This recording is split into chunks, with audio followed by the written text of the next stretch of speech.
दादाभाई नौरोजी अर्थशास्त्री थे और उन्होंने एक सिद्धांत दिया था धन निष्कासन का। कौन का? धन निष्कासन। कि भारतीय जो धन है, भारत के पास जो धन संपदा है वो धीरे धीरे यूरोप जा रही है। भारत के रास्ते से कहां जा रही है? यूरोप, ब्रिटिश भारत यानी कि ब्रिटेन में, इंग्लैंड में, वहां पर भारत का धन का निष्कासन हो रहा है और इसे रोकना अपने बहुत जरूरी है, क्योंकि भारत क्या कहलाता था? सोने की चिड़िया कहलाती थी। और इसी क्रम में इन्होंने एक पुस्तक लिखी थी, the poverty of British rule in India, के भारतीय ब्रिटिश इंडिया के रूल से भारत में लगातार क्या फैल रही है? गरीबी। और उन्होंने गरीबी का एक सर्वे किया था। उस समय भारत की प्रति व्यक्ति आय 20 रुपए थी। कितनी रुपए थी? 20 रुपए थी। तो दादाभाई नौरोजी का भी बहुत बड़ा योगदान थे। कांग्रेस के 3 बार अध्यक्ष रहे थे दादाभाई नौरोजी। और अगला अधिवेशन होता है 1887 में मद्रास में। कहां होता है? मद्रास में। और उसमें बदरुद्दीन तैयबजी इसके अध्यक्ष होते हैं। कौन होते हैं? बदरुद्दीन तैयबजी उसके अध्यक्ष होते हैं। और ध्यान रखना, ये कांग्रेस के प्रथम मुस्लिम अध्यक्ष थे। प्रश्न पूछ ले आपको कि कांग्रेस के प्रथम मुस्लिम अध्यक्ष कौन थे? बदरुद्दीन तैयबजी। कौन थे? बदरुद्दीन। और प्रथम अध्यक्ष का ध्यान रखना, और प्रथम मुस्लिम अध्यक्ष बदरुद्दीन तैयबजी। अब आगे इसी क्रम में मैं एक महत्वपूर्ण अधिवेशन की बात करता हूं। 1907 में 1907 में कांग्रेस का अधिवेशन हुआ था, सूरत अधिवेशन। कौन सा अधिवेशन है? सूरत अधिवेशन। और सूरत अधिवेशन में कांग्रेस 2 भागों में टूट गई। कितने भागों में? 2 भागों में टूट गई। एक तो गरम दल और एक है नरम दल। अब नरम दल में कांग्रेस के नेता बदरुद्दीन तैयबजी, सुरेंद्रनाथ बैनर्जी, ये चटर्जी और ये जो नेता थे। और गरम दल में थे लाला लाजपत राय, विपिन चंद्र पाल, बाल गंगाधर तिलक। उन्होंने कहा हम भिक्षा प्रवृत्ति से आजादी नहीं चाहिए, हमारा देश है, हमारा मुल्क है, हम अंग्रेजों को बाहर निकालने के लिए हर संभव प्रयास करेंगे। और इसी क्रम में उन्होंने स्वराज का नारा दिया था। बाल गंगाधर तिलक ने कौन सा नारा दिया था? स्वराज का। स्वराज मेरा जन्मसिद्ध अधिकार है, मैं इसे लेकर रहूंगा। तो इस समय कांग्रेस के 2 गुट बन गए थे, एक तो गरम दल और एक नरम दल। तो यहाँ पर कांग्रेस का विभाजन हो गया था, बंट गई थी कांग्रेस। और इस अधिवेशन की अध्यक्षता की थी रास बिहारी घोष। बहुत बार पूछा जाता है कि सूरत अधिवेशन के अध्यक्ष कौन थे? रास बिहारी घोष। फिर 1916 में कांग्रेस का एक महत्वपूर्ण अधिवेशन और होता है लखनऊ में, और उसके अध्यक्ष थे ए.जी. मजूमदार। अब क्या थी, जिस प्रकार कांग्रेस थी ना, उसी प्रकार एक पार्टी और बढ़ गई, एक संगठन और बढ़ गया। मुसलमानों ने अलग से एक संगठन बना लिया, मुस्लिम लीग। कौन सी? मुस्लिम लीग। 1916 में ढाका जो वर्तमान में बांग्लादेश की राजधानी है, कभी अपना ही भाग था, ढाका में मुस्लिम लीग की स्थापना हो गई कांग्रेस के लखनऊ अधिवेशन में। और बढ़िया बात यह थी कि जो 1907 में कांग्रेस 2 भागों में बंटी थी ना, तो यहां पर 1 और 1 प्लस यानी कि दोनों वापिस जुड़ गए। यहां पर कांग्रेस वापिस एक हो गई, यानी कि गरम दल और नरम दल के नेता वापिस एक साथ आ गए थे। अब उसके बाद में कांग्रेस का एक अधिवेशन और मैं आपको बता देता हूं। 1917 में कांग्रेस का अधिवेशन होता है कलकत्ता में। कहां होती है? कलकत्ता में। तो वहां पर एक विदेशी महिला श्रीमती एनी बेसेंट, बहुत बढ़िया महिला थी। महिलाओं के सुधार के लिए, शिक्षा के लिए उन्होंने भारत में बहुत अच्छे कार्य किए थे। आयरलैंड की थी। कहां की थी? आयरलैंड की विदेशी महिला थी, जो कांग्रेस की प्रथम महिला अध्यक्ष बनती है।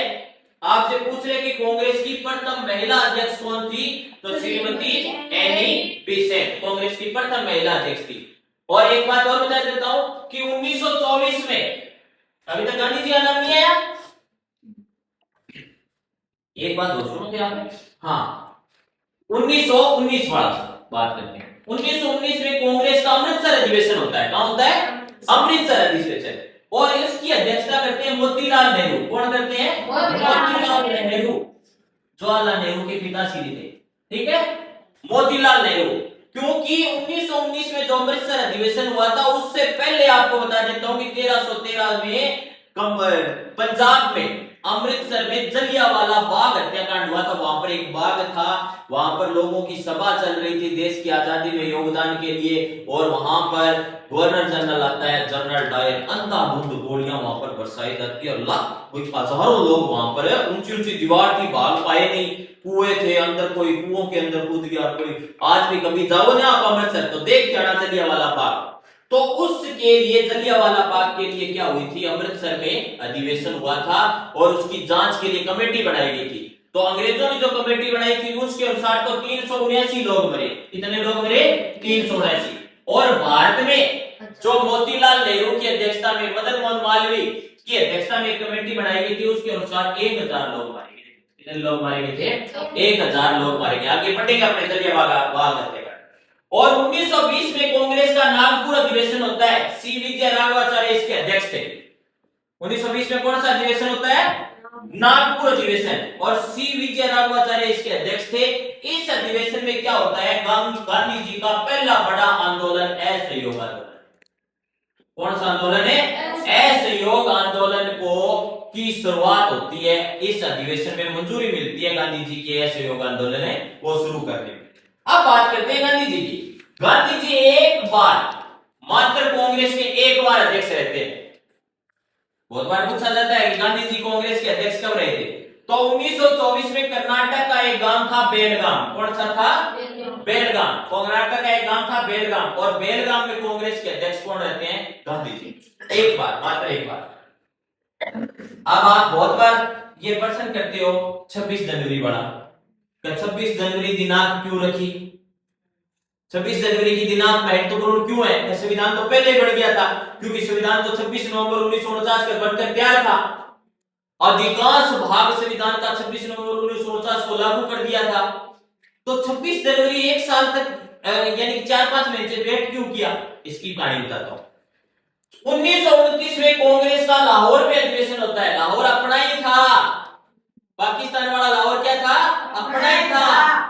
तो 1929 में लाहौर में अधिवेशन होता है पंडित जवाहरलाल नेहरू की अध्यक्षता में, और उस दिन अगले दिन यानी कि दिसंबर में होता है अधिवेशन, और अगले 1930 26 जनवरी 1930 में लाहौर में पहली बार जवाहरलाल नेहरू द्वारा तिरंगा झंडा फहराकर 26 जनवरी 1930 को, कब है?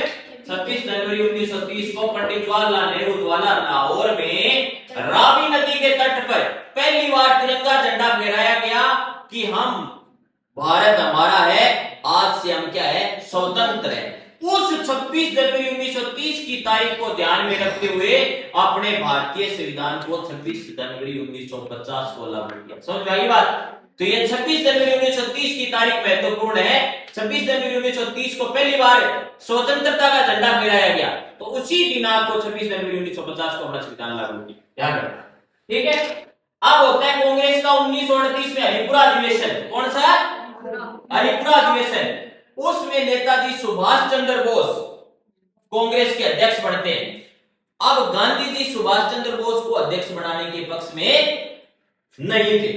अब गांधी जी ने अपना प्रतिनिधि उतार दिया, और यहां पर गांधी जी द्वारा जो प्रतिनिधि कैंडिडेट जो खड़ा किया गया था वो सुभाष चंद्र बोस से हार जाता है। तो गांधी जी इससे नाराज होते हैं। तो गांधी जी जब नाराज हो जाते हैं तो सुभाष चंद्र बोस यहां से कांग्रेस को छोड़ देते हैं। तो यहां पर एक नया संगठन बना देते हैं 1940 में, फॉरवर्ड ब्लॉक। कौन सा? Forward block. नया संगठन बनाकर देश ही छोड़ देते हैं यहां से। फिर जापान में चले जाते हैं, सिंगापुर में चले जाते हैं, जर्मनी में चले जाते हैं। तो देश देश घूमकर एक अलग सेना का गठन करते हैं जिसका नाम था आजाद हिंद फौज। नाम सुना आपने? तुम मुझे खून दो, मैं तुम्हें आजादी दूंगा। ये नेताजी सुभाष चंद्र बोस का कथन है। हाँ,